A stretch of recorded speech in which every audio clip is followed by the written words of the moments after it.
মনে রাখবো যেদিন গেছে একেবারেই গেছে।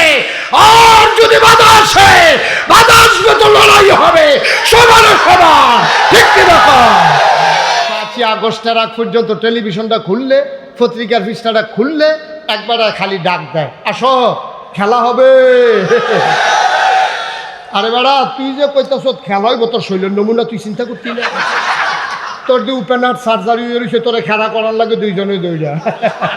হ্যাঁ, যে কদম দেয় ফাও হালায় একখানো পরে গিয়ে আর একখানো, হ্যাঁ তার ফ্যান্ট বেড়াইয়া দুলে, হ্যাঁ ব্যালেন্স নাই।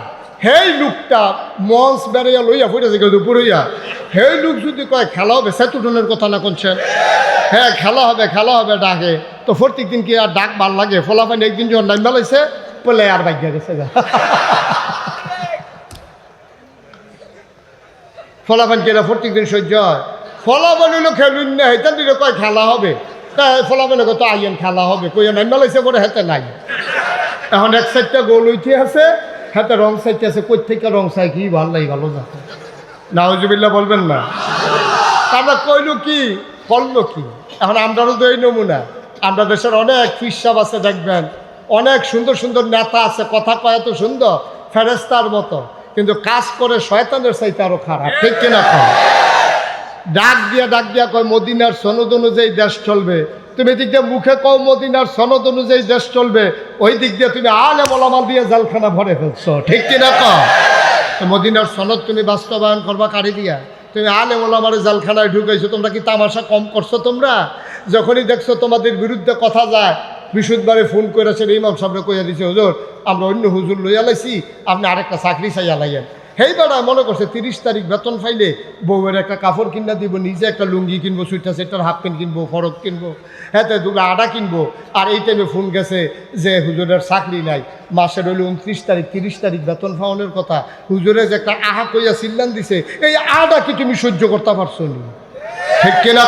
কিন্তু আপনি আফসুস খেয়াল করে দেখবেন, ঈদের নামাজ কারে কয়, জানাজার নামাজ কারে কয় বুঝা না।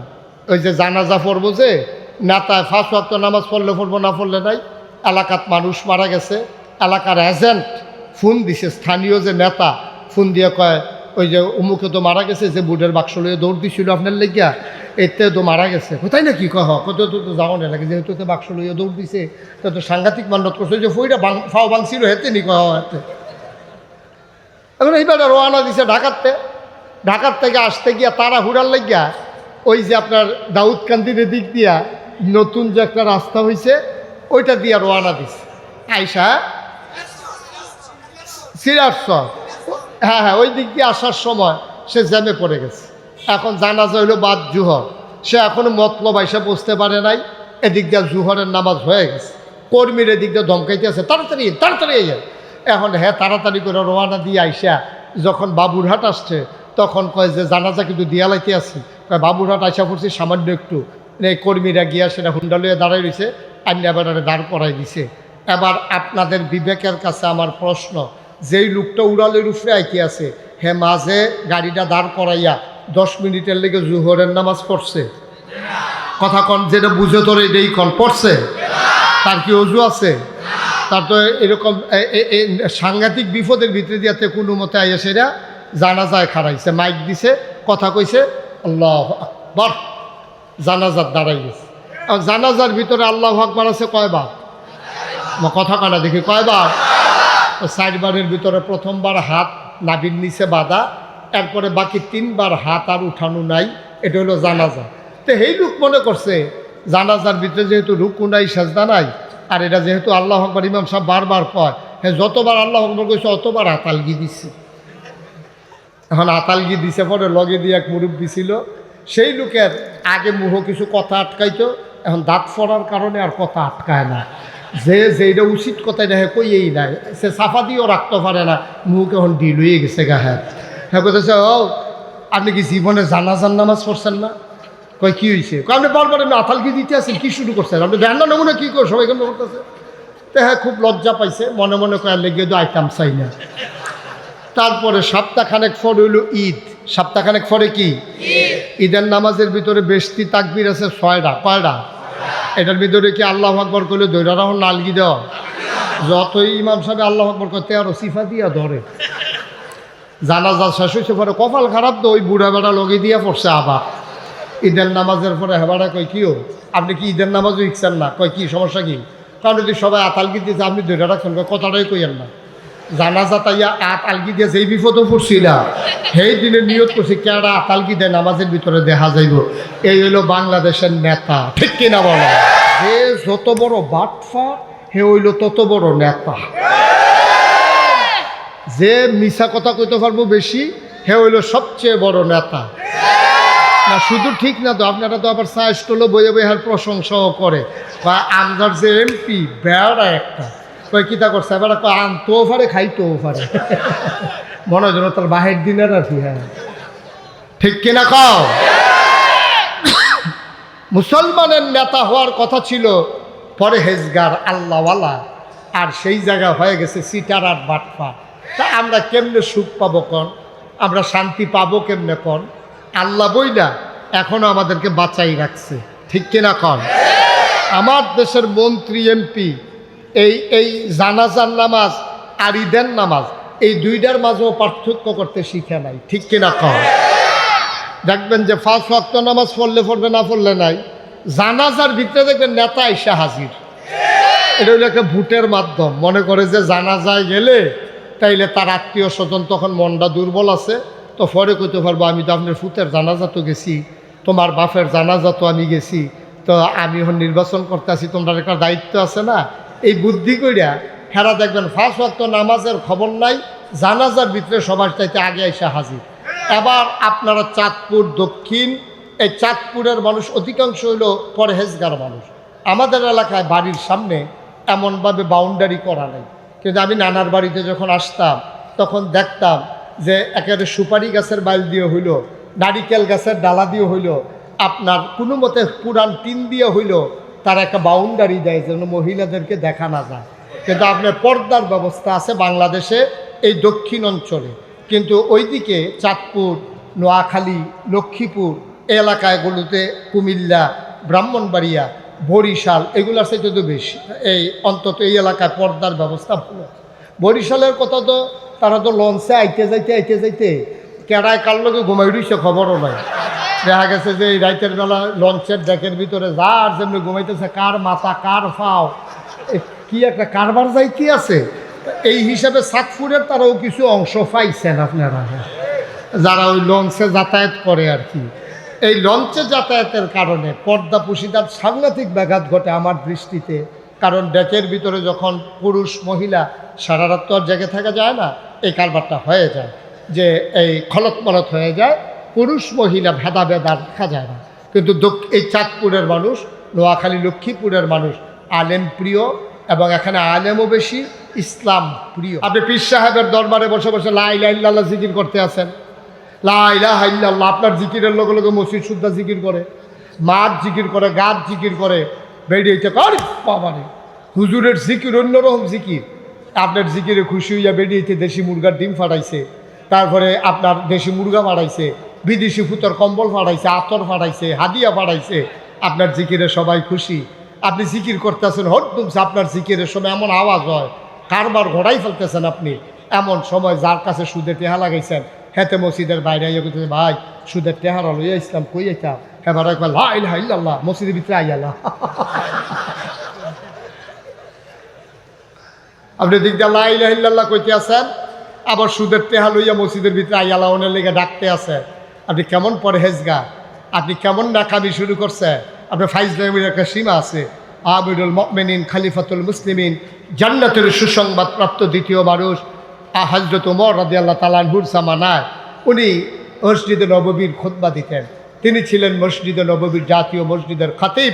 তিনি যখন জুমার নামাজ জুহরের নামাজ পড়াইতে গেছেন, গিয়ে দেখে যে একদল লোক নামাজ পড়ে আর বার হয় না। আরে আজব কারবার, নামাজ পড়ে বসে রয়েছে, ওমর কিচ্ছু বলে না।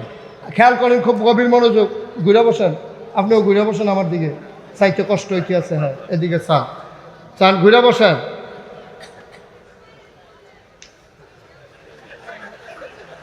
কথা কন যাবে হলো, আমিন কর। এখন যেই কথাটা বলতেছে খুব খেয়াল, কোন কথাটা বলতেছিলাম মনে আছে কি?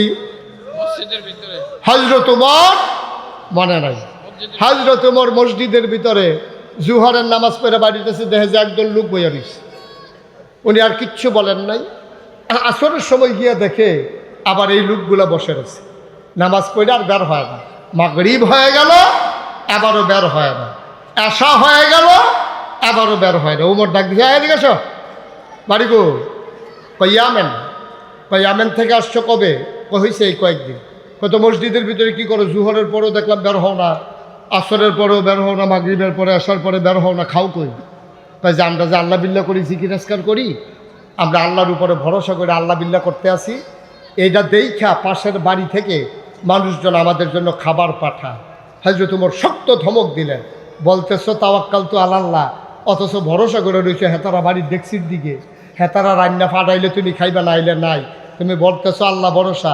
তোমার কে এই হুকুম দিছে যে তুমি কামাই রোজগার বাদ দিয়া মসজিদে বৈশা বৈশা ওই অন্য মানুষ খাবার দেবে এই আশায় তোমারে বসে বসে জিকির করার জন্য অনুমতি কে দিছে?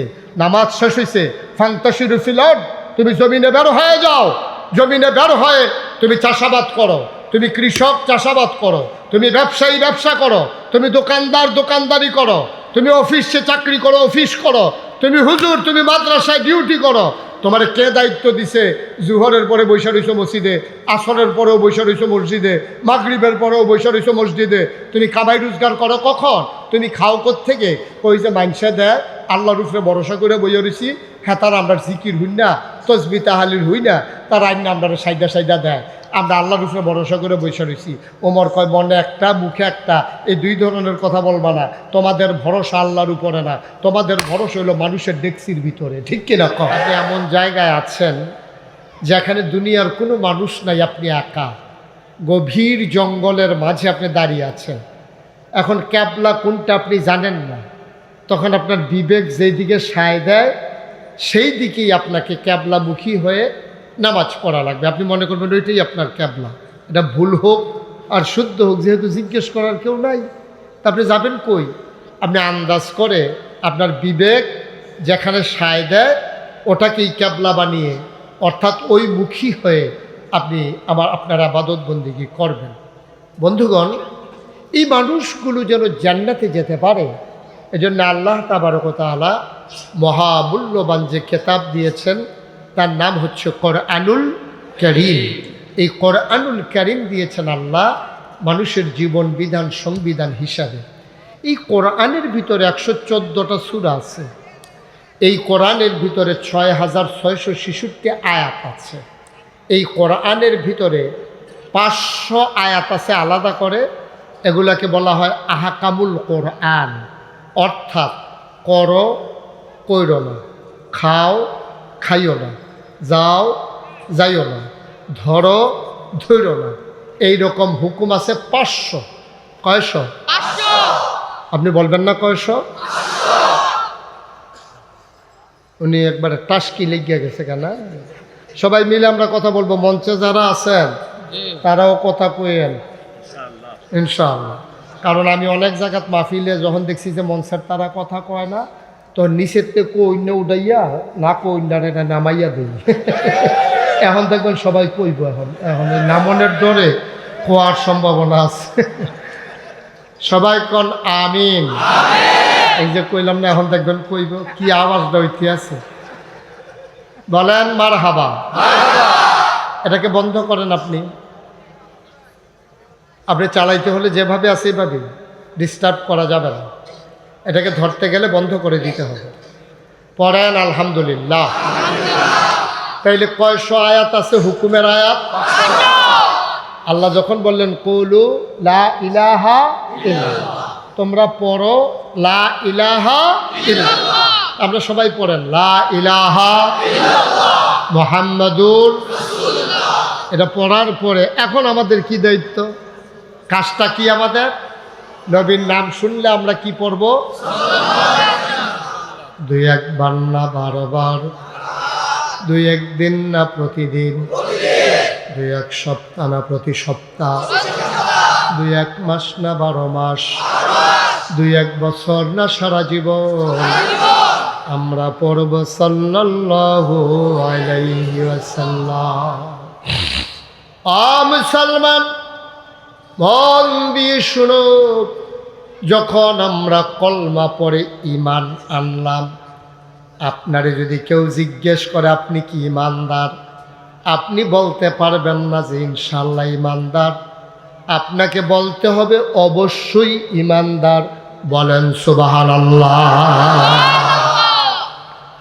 ঈমানদারের ব্যাপারে কোনো আপোষ নেই, আমরা সবাই ঈমানদার। আমল ভেরি করে, আমল কারো কম হয়, কারো বেশি হয়। কেউ 5 ওয়াক্ত পড়ে, কেউ 4 ওয়াক্ত পড়ে, কেউ পড়ে না, কেউ ঈদের নামাজ পড়ে, কেউ জুমার নামাজ পড়ে, এরকম ভাগ ভাগ আছে। আফসোস কি জানেন, এই দেশটার ভিতরে শতকরা 92 জন লোক মুসলমান। তো যেই দেশে শতকরা 92 জন লোক মুসলমান, এই দেশের মেম্বার, এই দেশের চেয়ারম্যান, এই দেশের উপজেলা চেয়ারম্যান, এই দেশের এমপি, এই দেশের মন্ত্রী, এই দেশের প্রধানমন্ত্রী, এই দেশের রাষ্ট্রপতি হওয়ার কথা ছিল। অন্তত আলেম না হোক, কিন্তু দ্বীনের ইলম আছে এমন লোক হওয়ার দরকার ছিল, ঠিক কিনা কম? কারণ আপনি শতকরা 92 জন লোককে চালাবেন, আপনি নিজেই যদি দিন না বুঝেন, ইসলাম না বুঝেন, ইসলাম না মানেন, তা আপনি এই গোটা মানবতা, এই পুরা এত বড় কি বলে জনশক্তি, 18 কোটি মানুষ, এই মানুষগুলোকে আপনি চালাবেন কেমনে? শতকরা 8 জন মানুষ হিন্দু, বৌদ্ধ, খ্রিস্টান, জৈন, পার্সি, নিগোষ্ঠী সব মিলিয়ে হইল শতকরা 8 জন। মানে 100 জনের ভিতরে 8 জন হইল কাফের, আর বাকি 92 জন লোক হইল মুসলমান। এখন মুসলমানের এমপি, মুসলমানের মন্ত্রী, মুসলমানের রাষ্ট্রপতি হওয়া দরকার ছিল দ্বীনের ব্যাপারে অভিজ্ঞ। এই ধারাটা ছিল আগে, কিন্তু বর্তমান জমানায় এসে দেখা গেছে যে যত বড় বাটফা হে হইল তত বড় নেতা, যে মিছা কথা কইতে পারবো বেশি হে হইল সবচেয়ে বড় নেতা। না শুধু ঠিক না তো, আপনারা তো আবার চা স্টলে বইয়ে বইয়ে হার প্রশংসাও করে, বা আমদার যে এমপি বেড়া একটা কয় কিতা করছে, এবার আনতেও পারে খাইতেও পারে, মনে হয় যেন তার বাহির দিনের আর কি। হ্যাঁ ঠিক কিনা কও? মুসলমানের নেতা হওয়ার কথা ছিল পরহেজগার, আল্লাহওয়ালা, আর সেই জায়গা হয়ে গেছে সিটার আর বাটপা। তা আমরা কেমনে সুখ পাবো কন, আমরা শান্তি পাবো কেমনে কন? আল্লাহ বইলা এখনো আমাদেরকে বাঁচাই রাখছে, ঠিক কিনা কন? আমার দেশের মন্ত্রী এমপি এই জানাজার নামাজ আর ঈদের নামাজ, এই দুইটার মাঝেও পার্থক্য করতে শিখে নাই, ঠিক কিনা কন? দেখবেন যে 5 ওয়াক্ত নামাজ পড়লে পড়বে, না পড়লে নাই। জানাজার ভিতরে দেখবেন নেতা এসে হাজির। এটা হইল একটা ভোটের মাধ্যম। মনে করে যে জানাজায় গেলে তাইলে তার আত্মীয় স্বজন তখন মনটা দুর্বল আছে, তো পরে কইতে পারবো আমি তো আপনার ফুতের জানাজা তো গেছি, তোমার বাপের জানাজা তো আমি গেছি, তো আমি এখন নির্বাচন করতে আসি, তোমরা একটা দায়িত্ব আছে না। এই বুদ্ধি কইরা হেরা দেখবেন 5 ওয়াক্ত নামাজের খবর নাই, জানাজার ভিতরে সবার চাইতে আগে এসে হাজির। এবার আপনারা চাঁদপুর দক্ষিণ, এই চাঁদপুরের মানুষ অধিকাংশ হইল পরহেজগার মানুষ। আমাদের এলাকায় বাড়ির সামনে এমনভাবে বাউন্ডারি করা নেই, কিন্তু আমি নানার বাড়িতে যখন আসতাম তখন দেখতাম যে একেবারে সুপারি গাছের বাইল দিয়ে হইল, নারিকেল গাছের ডালা দিয়ে হইল, আপনার কোনো মতে পুরান টিন দিয়ে হইল, তার একটা বাউন্ডারি দেয় যেন মহিলাদেরকে দেখা না যায়। কিন্তু আপনার পর্দার ব্যবস্থা আছে বাংলাদেশে এই দক্ষিণ অঞ্চলে, কিন্তু ওইদিকে চাঁদপুর, নোয়াখালী, লক্ষ্মীপুর এই এলাকাগুলোতে, কুমিল্লা, ব্রাহ্মণবাড়িয়া, বরিশাল এগুলোর সাথে তো বেশি, এই অন্তত এই এলাকায় পর্দার ব্যবস্থা ভালো। বরিশালের কথা তো তারা তো লঞ্চে আইতে যাইতে কেড়ায় কার লোকে ঘুমাই রইছে খবরও নাই। দেখা গেছে যে এই রাইতের বেলা লঞ্চের ডেকের ভিতরে যার যেমনি ঘুমাইতেছে, কার মাথা কার ফাও কি একটা কারবার যাই কি আছে। এই হিসাবে চাঁদপুরের তারাও কিছু অংশ পাইছেন আপনারা, যারা ওই লঞ্চে যাতায়াত করে আর কি। এই লঞ্চে যাতায়াতের কারণে পর্দা পুশিদার সাংঘাতিক ব্যাঘাত ঘটে আমার দৃষ্টিতে। কারণ ডেকের ভিতরে যখন পুরুষ মহিলা সারা রাত তো আর জেগে থাকা যায় না, এই কারবারটা হয়ে যায় যে এই খলত মলত হয়ে যায়, পুরুষ মহিলা ভেদাভেদ আর দেখা যায় না। কিন্তু এই চাঁদপুরের মানুষ, নোয়াখালী, লক্ষ্মীপুরের মানুষ আলেম প্রিয়, এবং এখানে আলেমও বেশি, ইসলাম প্রিয়। কিন্তু আপনি আফসুস খেয়াল করে দেখবেন ঈদের নামাজ কারে কয়, জানাজার নামাজ কারে কয় বুঝে না। ওই যে জানাজা পড়বো যে নেতায় 5 ওয়াক্ত নামাজ পড়লে পড়বো, না পড়লে নাই। এলাকাত মানুষ মারা গেছে, এলাকার এজেন্ট ফোন দিছে, স্থানীয় যে নেতা ফোন দিয়ে কয় ওই যে অমুকে তো মারা গেছে, যে বুটের বাক্স লইয়ে দৌড় দিছিল আপনার লেগিয়া, এতে তো মারা গেছে। কোথায় না কি কয় কত তো যাও না লাগে, যেহেতু তো বাক্স লইয়ে দৌড় দিছে তো সাংঘাতিক মান্যত করছে, যে ফইটা ফাও ভাঙছিল হেতে নি কয় হাতে। এখন এইবার রওনা দিছে ঢাকার থেকে আসতে গিয়া তারা হুড়ার লাগিয়া ওই যে আপনার দাউদকান্দির দিক দিয়া নতুন যে একটা রাস্তা হয়েছে ওইটা দিয়া রওনা দিছে। আইসা সিরাজসর, হ্যাঁ ওই দিক দিয়ে আসার সময় সে জ্যামে পড়ে গেছে। এখন জানাজা হইল বাদ জুহর, সে এখনো মতলব আইসা বুঝতে পারে নাই, এদিক দিয়ে জুহরের নামাজ হয়ে গেছে। কর্মীর এদিক দিয়ে ধমকাইতে আছে তাড়াতাড়ি তাড়াতাড়ি আইয়া। এখন হ্যাঁ তাড়াতাড়ি করে রওনা দিয়ে আইসা যখন বাবুরহাট আসছে তখন কয় যে জানাজা কিন্তু দিয়ালাইতে আছি, কয় বাবুরহাট আইসা পড়ছি সামান্য একটু। এই কর্মীরা গিয়া সেটা হুন্ডা লইয়া দাঁড়াই রয়েছে, আইনা বেড়ারে দাঁড় করাই দিছে। এবার আপনাদের বিবেকের কাছে আমার প্রশ্ন, যেই লোকটা উড়ালের উপরে আইতে আছে হে মাঝে গাড়িটা দাঁড় করাইয়া 10 মিনিটের লেগে জুহরের নামাজ পড়ছে? কথা কন, যেটা বুঝে তোর এটাই কন, পড়ছে? তার কি অজু আছে? তার তো এরকম সাংঘাতিক বিপদের ভিতরে দিয়াতে কোনো মতে আইয়া সেটা জানাজায় খাড়াইছে, মাইক দিছে, কথা কইছে, আল্লাহু আকবার, জানাজার দাঁড়াই গেছে। আর জানাজার ভিতরে আল্লাহু আকবার আছে কয়বার? কথা কানা দেখি কয়বার? 4 বারের ভিতরে প্রথমবার হাত নাভির নিচে বাঁধা, এরপরে বাকি 3 বার হাত আর উঠানো নাই, এটা হলো জানাজা। তো এই লোক মনে করছে জানাজার ভিতরে যেহেতু রুকু নাই সাজদা নাই, আর এটা যেহেতু আল্লাহু আকবার ইমাম সাহেব বারবার কয়, হ্যাঁ যতবার আল্লাহু আকবার কইছে অতবার আতালগি দিচ্ছে। এখন আতালগি দিছে, পরে লগে দিয়ে এক মুরব্বী ছিল, সেই লোকের আগে মুহ কিছু কথা আটকাইতো, এখন দাঁত ফোড়ার কারণে আর কথা আটকায় না। যেটা উচিত কথা এটা হ্যাঁ কইয়েই নাই, সে সাফা দিয়েও রাখতে পারে না, মুখ এখন ডিল হয়ে গেছে গা। হ্যাঁ হ্যাঁ কইতেছে, ও আপনি কি জীবনে জানাজার নামাজ পড়ছেন না? কয় কি হয়েছে? আপনি বারবার আপনি আতালগি দিতে আছেন, কি শুরু করছেন আপনি? জান না নমুনা কী করে সবাই এখানে করতেছে। তো হ্যাঁ খুব লজ্জা পাইছে, মনে মনে কয়ার লেগে তো আইতাম চাই না। তারপরে সপ্তাহখানেক পরে হইল ঈদ। সপ্তাহখানেক পরে কি ঈদের নামাজের ভিতরে বেশতি তাকবীর আছে 6টা। কয়টা? এটার ভিতরে কি আল্লাহু আকবার করলে দৈরা রাহন নালগি দেওয়া? যতই ইমাম সাহেব আল্লাহু আকবার করতে আরো সিফা দিয়া ধরে। জানাজা শেষ হয়েছে পরে কপাল খারাপ তো ওই বুড়া বেড়া লগে দিয়া পড়ছে আবার ঈদের নামাজের পরে। হেবাটা কয় কিও আপনি কি ঈদের নামাজও ইচ্ছেন না? কয় কি সমস্যা কি? কারণ যদি সবাই আতালগি দিয়েছে আপনি দৈরা রাখছেন, কথাটাই কইয়েন না। জানাজা তাইয়া আতালগি দিয়ে যেই বিপদও পড়ছিল সেই দিনে নিয়ত করছি কেডা আতালগি দেয় নামাজের ভিতরে দেখা যাইব। এই হইল বাংলাদেশের নেতা, ঠিক কিনা বলো? এই যদি হয় নেতার নমুনা, তাইলে কর্মীর নমুনা কেমন? আবার আর হিসাব মিলানো লাগে না, এমনিই জবাব পাওয়া যায়। মুসলমান মন দিয়ে শুনো রে ভাই, আল্লাহ তাবারক ওয়া তাআলা দুনিয়ার ভিতরে মানুষ বানানোর পরে এমনে এমনে ছেড়ে দেন নাই। কোন পথে গেলে জান্নাত, কোন পথে গেলে জাহান্নাম, কোন পথে গেলে লাভ আর কোন পথে গেলে লোকসান, কোন পথে ভালো, কোন পথে মন্দ, কোন পথে কল্যাণ, কোন পথে অকল্যাণ, কোন পথে শিরক বেদাত, কোন পথে তাওহীদ রিসালাত, কোন পথে কুফর আর কোন পথে ইসলাম জানানোর জন্যে যুগে যুগে আমার আল্লাহ 3টা জিনিস মানুষকে দান করেছেন। 1 নম্বরে আকল, 2 নম্বরে আসমানি কেতাব, 3 নম্বরে নবী। যুগে যুগে যেই নবী আর নবীদের ক্রমধারায় সবার শেষ সবার সেরা যিনি নবী আপনার নবী, নবী মুহাম্মদুর রাসূলুল্লাহ সাল্লাল্লাহু আলাইহি ওয়াসাল্লাম। বলেন সুবহানাল্লাহ। বন্ধুরা আমার, ভাইরা আমার আল্লাহ রাব্বুল আলামিন এই নবী এবং রাসূল পাঠাইলেন।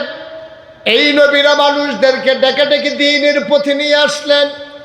মানুষগুলোকে যখন ডাকলেন, আল্লাহ রাসূল সাল্লাল্লাহু আলাইহি ওয়াসাল্লাম একটা মানুষের সকল দিক তিনি সুন্দরভাবে গড়ে তুলতে চাইলেন। খুব খেয়াল করে মনোযোগের সাথে শোনেন। একটা মানুষের কয়েকটা দিক।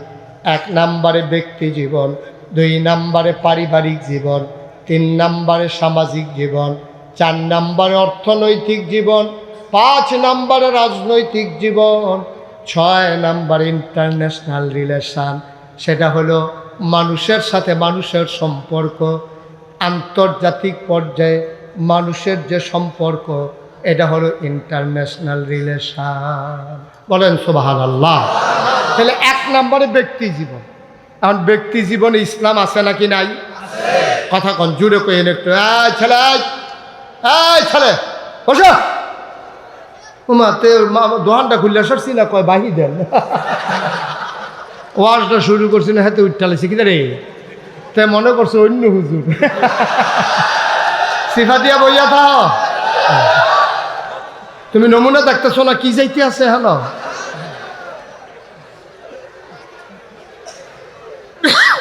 মারহাবা কন, জোরে কন মারহাবা। তো যেই কথাটা বলতেছিলাম, ব্যক্তি জীবন। ব্যক্তি জীবন মানে কি? শুধু আমি, এটার কয় ব্যক্তি জীবন।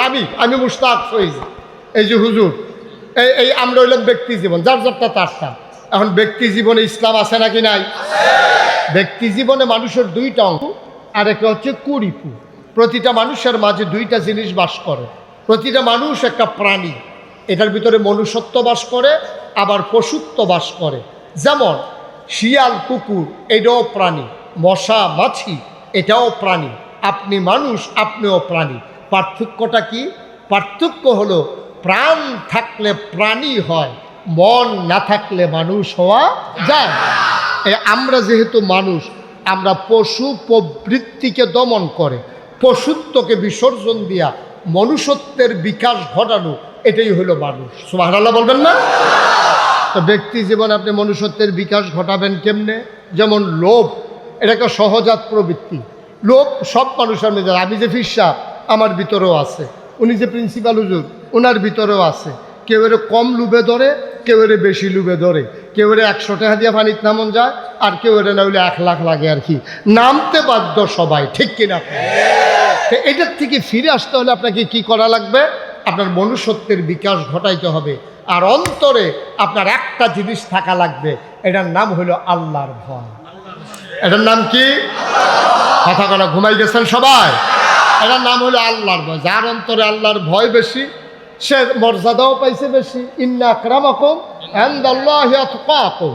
তোমাদের ভিতরে পীর সাহেব, লাট সাহেব, মন্ত্রী, এমপি, উজির নাজির, উপদেষ্টা, আমলা কামলা, বদুল্লা, যত মানুষ বলো, ভুইয়া, চৌধুরী, সরকার, কনকা, পেশকা, জমাদার, দফাদার, চকিদার, পাটোয়ারি, নিয়াজি, যত জাতের বংশ আছে, সবার চাইতে মর্যাদা বেশি তার। সে রিক্সাওয়ালা হতে পারে, সে মেথর হতে পারে, সে মুচি হতে পারে, সে ডেলি লেবার হতে পারে। ইন্না আকরামাকুম ইনদাল্লাহি আতকাকুম। তোমাদের ভিতরে মর্যাদা বেশি তার, কলিজার ভিতরে আল্লাহর ভয় বেশি যার। ঠিক কি না বলো? তোমার অন্তরে আল্লাহর ভয় আছে তো তোমার মর্যাদা আছে। আর তুমি ফিরসাব, কত ফিরসাব বেড়া দেখি হ্যাঁসরাই লইব কিয়ামতের ময়দানে, গামছা লাগাইয়া হ্যাঁসরাইতে থাকবো, মুড়িদের আসাইয়া থাকবো। এইরকম হবে, অনেক মুড়িদ জান্নাতে চলে যাবে, পিসাব পরে থাকবে হাসরের ময়দানে, জান্নাতে যাওয়ার কাছেও যাইতে পারবে না। ঠিক কিনা কম? কারণ মুড়িদরে সারা জীবন খালি কইছে আল্লাহ বাবা এই দুনিয়া ছাড়ো, দুনিয়া ছাড়ো, আল্লাহ ধরো, আল্লাহ ধরো। তো মুড়িদ তো হুজুরের কথা, অন্য দুনিয়া ছেড়ে আল্লাহ ধরছে। আর ফির সাহেবের দুনিয়া এমন ধরা ধরছে, 1 গ্রাম সাইডা জমিন কিনতে কিনতে 1 গ্রামও গিয়া ঢুকছে। ঠিক কিনা কও? তাহলে আপনি কইলেন কি, করলেন কি? আপনি বললেন কি আর করলেন কি? ওই যে আপনার নেতাটার মতো, দেখছেন না? 5ই আগস্টের আগ পর্যন্ত টেলিভিশনটা খুললে, পত্রিকার পৃষ্ঠাটা খুললে একবার খালি ডাক দেয়, আসো খেলা হবে। আরে বেড়া, তুই যে কইতাছ খেলা হইব, তোর শৈলের নমুনা তুই চিন্তা করতি না? তোর যে ওপেনার সার্জারি হয়েছে, তোরে খেলা করার লাগে 2 জনে 2টা। হ্যাঁ, যে কদম দেয়, পাও হালায় একখানো, পরে গিয়ে আর একখানো। হ্যাঁ, তার ফ্রেন্ড বেড়াইয়া দুলে, হ্যাঁ ব্যালেন্স নাই। হেই লোকটা মঞ্চ বেড়াইয়া লইয়া ফুটেছে দুপুরইয়া। হেই লোক যদি কয় খেলা হবে, সেতুটনের কথা না করছেন, হ্যাঁ খেলা হবে, খেলা হবে ডাকে, তো প্রত্যেক দিন কি আর ডাক ভাল লাগে? ফলাফাইন একদিন যখন নাম বেলাইছে, বলে আর বাইক গেছে। ফলাফান কি প্রত্যেক দিন সহ্য হয়? ফলাফান হলো খেলুন না, হেতান দিলে কয় খেলা হবে, তা ফলাফানে কত আইয়েন খেলা হবে, কই নাম বেলাইছে পরে হেতে নাই। এখন এক সাইডটা গোল হইতে আছে, হাতে রং সাইডে আছে, কই থেকে রং চাই কি ভালো লাগে, ভালো যাচ্ছে। নাউজুবিল্লাহ বলবেন না? তারা কইল কি করলো কি? এখন আমরাও তো এই নমুনা। আমরা দেশের অনেক ফিসাব আছে দেখবেন, অনেক সুন্দর সুন্দর নেতা আছে, কথা কয় তো সুন্দর ফেরেস্তার মতো, কিন্তু কাজ করে শয়তানের চাইতে আরো খারাপ, ঠিক কিনা কয়? ডাক দিয়া কয় মদিনার সনদ অনুযায়ী দেশ চলবে। তুমি দিক দিয়ে মুখে কও মদিনার সনদ অনুযায়ী দেশ চলবে, ওই দিক দিয়ে তুমি আলেম ওলামা দিয়ে জালখানা ভরে ফেলছো, ঠিক কিনা কয়? মদিনার সনদ তুমি বাস্তবায়ন করবা কারি দিয়া? তুমি আলেম ওলামার জালখানায় ঢুকাইছো। তোমরা কি তামাশা কম করছো? তোমরা যখনই দেখছো তোমাদের বিরুদ্ধে কথা যায়, বিশুদ্ধবারে ফোন করেছেন, ইমাম সাহেবরে কইয়া দিছে, হুজুর আমরা অন্য হুজুর লইয়া লাইছি, আপনি আরেকটা চাকরি চাইয়া লাইয়েন।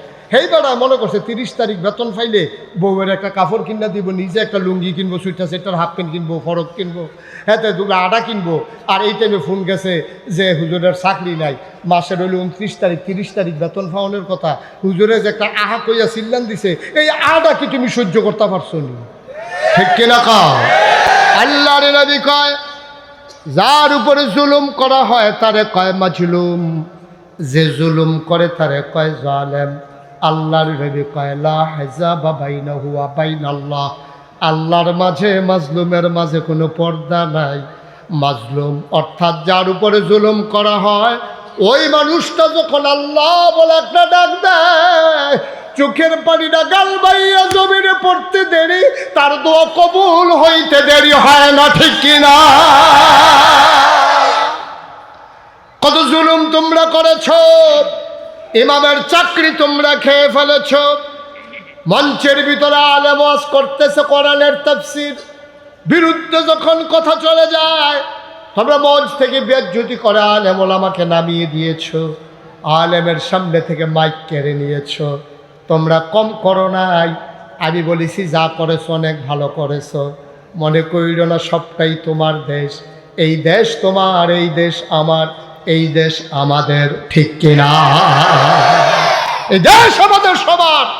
মন চাইলে বাধা দিবা, মন চাইলে ইমামতি রাখবা, মঞ্চ চাইলে মঞ্চ থেকে বেজ্জতি করে নেমে যাবা। মনে রাখবো যেদিন গেছে একেবারেই গেছে, আর যদি বাধা আসে, বাধা আসবে তো লড়াই হবে সমানে সমান, ঠিক কিনা?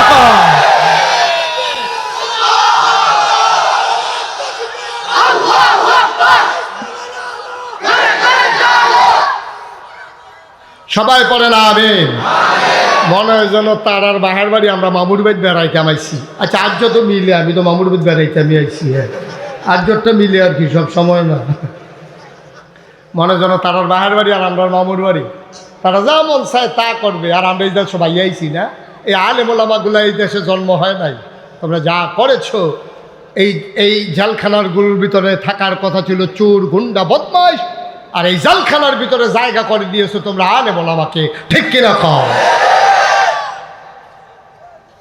তামাশার একটা শেষ আছে বাবা, সবসময় তামাশা চলে না। আল্লাহ ধরে ধরে ধরে না, ধরলে আল্লাহ। মুসলমান, তাইলে ব্যক্তি জীবনে তুমি একজন সৎ মানুষ হবা। এই জন্য সৎ মানুষ লাগবে সকল জায়গায়। তোমার ঘরে যেমন সৎ মানুষ দরকার, সমাজে সৎ মানুষ দরকার, মেম্বারিতে ওয়ার্ডে সৎ মানুষ দরকার, আর ইউনিয়নে সৎ মানুষ দরকার। এমপি হবে সৎ মানুষ, দেশের রাষ্ট্রনায়ক হবে সৎ মানুষ, ঠিক কিনা? আজকে সৎ মানুষের বড় অভাব, কারণ তোমার অন্তরে আল্লাহর ভয় নাই। আল্লাহর ভয় যার অন্তরে নাই, সে যা ইচ্ছা তাই করতে পারে, যা ইচ্ছা সে তাই করতে পারে, তার তো আল্লাহর ভয় নাই। কারণ আল্লাহ তাবারক ওয়া তাআলা কোরআনুল কারীমে 21 পারায় আর সর্বশেষ সূরা সূরা আহজাব, যেটার ভিতরে 9টা রুকু 73টা আয়াত, ওই সূরার শুরুতে আল্লাহ বলেছেন, ইয়া আইয়ুহান নবী, হে নবী, ইত্তাকিল্লাহ, আপনি ভয় পাবেন শুধু আল্লাহকে। ওয়ালা তুতিল কাফিরিন ওয়াল মুনাফিকিন, কাফের মুনাফিক যারা, আপনি তাদের অনুসরণ অনুকরণ করবেন না। বাংলাদেশের শত শয়তানি আছে, সবগুলা কাফের মুনাফিকরা আবিষ্কার করেছে। এই যে আমাদের দেশে অর্থনৈতিক অবস্থায় সুদ, এটা কি মুসলমানের আবিষ্কার না কাফেরের আবিষ্কার? মুসলমানের আবিষ্কার হলো যাকাত। মুসলমানের আবিষ্কার কি? যাকাত। আল্লাহ দিয়েছেন যাকাত, সাদকা, এগুলা সাধারণ দান। এগুলো হচ্ছে মুসলমানদের আবিষ্কার, অর্থাৎ আল্লাহর দেওয়া বিধান। আর এইগুলোর ডিঙ্গাইয়া আবিষ্কার করা হলো কি এই আপনার সুদ। সুদ এমন এক গোনা, আল্লাহ রসুল সাল্লাল্লাহু আলাইহি ওয়াসাল্লাম বলেছেন সুদের 70টা গোনা। সর্বনিম্ন গোনাটা হলো নিজের জন্ম দেওয়া, পেটে ধরা মায়ের সাথে জেনা করা। 70 নম্বর গোনাটা। ছেলে এই আস্তাগফিরুল্লাহ, লা হাওলা ওয়ালা কুওয়াতা ইল্লা বিল্লাহ। সুদের 70টা গোনা, সর্বনিম্ন গোনাটা হলো মায়ের সাথে জেনা করা। এই আমার দেশে এই সুদ আছে নাকি নাই? আপনি ব্যক্তি জীবনে সৎ হতে পারেন নাই। আপনি পীর সাহেবের দরবারে বসে বসে লা ইলাহা ইল্লাল্লাহ জিকির করতে আছেন, লা ইলাহা ইল্লাল্লাহ। আপনার জিকিরের লগে লগে মসজিদ সুদ্ধা জিকির করে, মাঠ জিকির করে, গাছ জিকির করে, বেরিয়েছে আরে বাবারে হুজুরের জিকির অন্যরকম জিকির। আপনার জিকিরে খুশি হইয়া বেরিয়েছে দেশি মুরগার ডিম ফাটাইছে, তারপরে আপনার দেশি মুরগা ফাটাইছে, বিদেশি ফুতর কম্বল ফাটাইছে, আতর ফাটাইছে, হাদিয়া ফাটাইছে। আপনার জিকিরে সবাই খুশি। আপনি জিকির করতেছেন, হরদমছে আপনার জিকিরের সময় এমন আওয়াজ হয় কারবার ঘোড়াই ফেলতেছেন আপনি। এমন সময় যার কাছে সুদের টেহা লাগাইছেন হেতে মসজিদের বাইরে আইয়া করতেছে, ভাই সুদের টেহারা লইয়া ইসলাম কই আইতাম। হ্যাঁ ভাড়া কয় লা ইলাহা ইল্লাল্লাহ, মসজিদের ভিতরে আইয়ালা। আপনি দিক দিয়ে লা ইলাহা ইল্লাল্লাহ কইতে আছেন, আবার সুদের টেহা লইয়া মসজিদের ভিতরে আইয়ালা ওনের লেগে ডাকতে আছে। আপনি কেমন পরহেজগা, আপনি কেমন নাকামি শুরু করছে। আপনার ফাইজলামের একটা সীমা আছে। আমিরুল মুমিনিন খলিফাতুল মুসলিমিন, জান্নাতের সুসংবাদ প্রাপ্ত দ্বিতীয় মানুষ হযরত ওমর রাদিয়াল্লাহু তাআলা আনহুর জামানায় উনি মসজিদে নববীর খুতবা দিতেন। তিনি ছিলেন মসজিদে নববীর জাতীয় মসজিদের খতিব। তিনি যখন জুমার নামাজ পড়া জুহরের নামাজ পড়াইতে গেছেন, গিয়া দেখে যে একদল লোক নামাজ পড়ে আর বার হয় না। আরে আজব কারবার, নামাজ পড়ে বসে রয়েছে, ওমর কিচ্ছু বলে না। খেয়াল করেন, খুব গভীর মনোযোগ, ঘুরে বসেন, আপনিও ঘুরে বসেন আমার দিকে, চাইতে কষ্ট হইতে আছে। হ্যাঁ এদিকে চান চান, ঘুরে বসেন।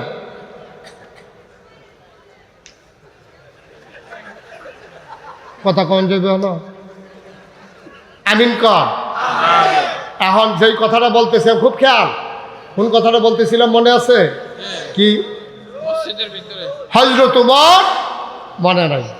হযরত ওমর মসজিদের ভিতরে জুহরের নামাজ পড়ে বাড়িতেছে, দেখে যে একদল লোক বইয়া রইছে। উনি আর কিচ্ছু বলেন নাই। আসরের সময় গিয়া দেখে আবার এই লোকগুলা বসে রয়েছে, নামাজ পড়ে আর বের হয় না। মাগরিব হয়ে গেল, আবারও বের হয় না। এশা হয়ে গেল, আবারও বের হয় না। ওমর ডাক দিয়েছে, এদিকে আসো, বাড়ি গো। ইয়ামেন। ইয়ামেন থেকে আসছো কবে? হয়েছে এই কয়েকদিন। কত মসজিদের ভিতরে কি করো? জুহরের পরেও দেখলাম বের হও না, আসরের পরেও বের হও না, মাগরিবের পরে আসার পরে বের হও না, খাও কই? যে আমরা যে আল্লাহ বিল্লাহ করি, জিকির আজকার করি, আমরা আল্লাহর উপরে ভরসা করে আল্লাহ বিল্লাহ করতে আসি। এইটা দেখা পাশের বাড়ি থেকে মানুষজন আমাদের জন্য খাবার পাঠায়। হযরত ওমর শক্ত ধমক দিলেন, বলতেছো তাওয়াক্কালতু আলাল্লাহ, অথচ ভরসা করে রয়েছে হেতারা বাড়ির ডেক্সির দিকে। হেতারা রান্না ফাটাইলে তুমি খাইবা, নাইলে নাই। তুমি বলতেছো আল্লাহ ভরসা। তোমার কে এই হুকুম দিছে যে তুমি কামাই রোজগার বাদ দিয়া মসজিদে বৈশা বৈশা ওই অন্য মানুষ খাবার দেবে এই আশায় তোমারে বসে বসে জিকির করার জন্য অনুমতি কে দিছে? নামাজ শেষ হয়েছে, ফান্তাশিরু ফিল আরদ, তুমি জমিনে বের হয়ে যাও। জমিনে বের হয়ে তুমি চাষাবাদ করো, তুমি কৃষক চাষাবাদ করো, তুমি ব্যবসায়ী ব্যবসা করো, তুমি দোকানদার দোকানদারি করো, তুমি অফিসে চাকরি করো, অফিস করো, তুমি হুজুর, তুমি মাদ্রাসায় ডিউটি করো। তোমার কে দায়িত্ব দিছে জুহরের পরে বৈশা রইছো মসজিদে, আসরের পরেও বৈশা রইছো মসজিদে, মাগরিবের পরেও বৈশা রইছো মসজিদে? তুমি কামাই রোজগার করো কখন? তুমি খাও কোত্থেকে? ওই যে মাইনসা দেয় আল্লাহর উপরে ভরসা করে বইয়া রইছি, হ্যাঁ তার আমরা জিকির হই না, তসবি তাহালিল হই না, তার আইন আমরা সাইডা সাইডা দেয়, আমরা আল্লাহর উপরে ভরসা করে বসে রয়েছি। ওমর কয় মনে একটা মুখে একটা, এই দুই ধরনের কথা বলবা না। তোমাদের ভরসা আল্লাহর উপরে না, তোমাদের ভরসা হলো মানুষের ডেক্সির ভিতরে। ঠিক কিনা কম? তোমাদের ভরসা হইলো তারা দিলে তোমরা খাইবা, আর না দিলে তোমরা না খাইয়া থাকা লাগবে। এই জন্য মাঝে মাঝে চিল্লান দিয়ে আল্লাহ কয় যেন বাইরের তারা হুন্ডে যেন খানা বানায়। কে দিছে এই অনুমতি? কামাই করো, রোজগার করো, বসে বসে খাওয়ার কোনো সুযোগ নাই। ইসলাম এটাকে সমর্থন করে না। আল্লাহর নবী একদিন বসে বসে খাবারের অপেক্ষায় ছিলেন, একটা প্রমাণও দিতে পারবা না। আল্লাহ রাসূল সাল্লাল্লাহু আলাইহি ওয়াসাল্লাম তিনি পরিশ্রম করেছেন, তিনি কষ্ট করেছেন, তিনি নিজে মেহনত করেছেন, মানুষের বাড়িতে কাজ করেছেন, ওই ইহুদির কাছ থেকে তার কূপের পানি উঠাইয়া তার থেকে সামান্য খেজুরের বিনিময়ে তিনি দায়িত্ব পালন করেছেন। তিনি পরিশ্রম ছাড়া একবেলাও খাইতে চাননি, তিনি বসে বসে সময় কাটাননি। মুসলমান ব্যক্তি জীবনে তুমি সৎ হও, তুমি সোনার মানুষ হও, আল্লাহর ভয় তোমার অন্তরে জাগিয়ে নাও, তাইলে তুমি হয়ে যাবা সোনার মানুষ। আল্লাহ তাবারক ওয়া তাআলা কইয়া আইয়ুহান নবী, হে নবী, আত্তাকিল্লাহ, আপনি ভয় পাবেন আল্লাহরে। এখানে একটা চিকন কথা আছে। কেন আল্লাহ বললেন আল্লাহকে ভয় পাওয়ার জন্য? কেন বললেন না তুমি ভয় পাবা পীর সাহেবকে? কেন বললেন না মাকে ভয় পাবা? কেন বললেন না আব্বাকে ভয় পাবা? কেন বললেন না সমাজপতিকে, রাজনীতির নেতারে ভয় পাবা? কেন বললেন আল্লাহকে ভয় পাবা? যদি আল্লাহ বলতো এই শাহাতলির মানুষ তোমরা ভয় পাবা নাগাইশের পীর সাহেব মুশতাক ফয়েজিরে, তাইলে আপনারা পাহারা দিতেন। কোন সময় মুশতাক ফয়েজি আসবে? বছরে আসবে একবার, থাকবে 3 ঘন্টা। আপনারা 3 ঘন্টা ভালো হয়ে থাকাটা সহজ, কিন্তু 12 মাস আপনারা ভালো থাকতেন না, যেহেতু পীর সাহেব 12 মাস আপনাদের কাছে থাকে না। ঠিক কিনা?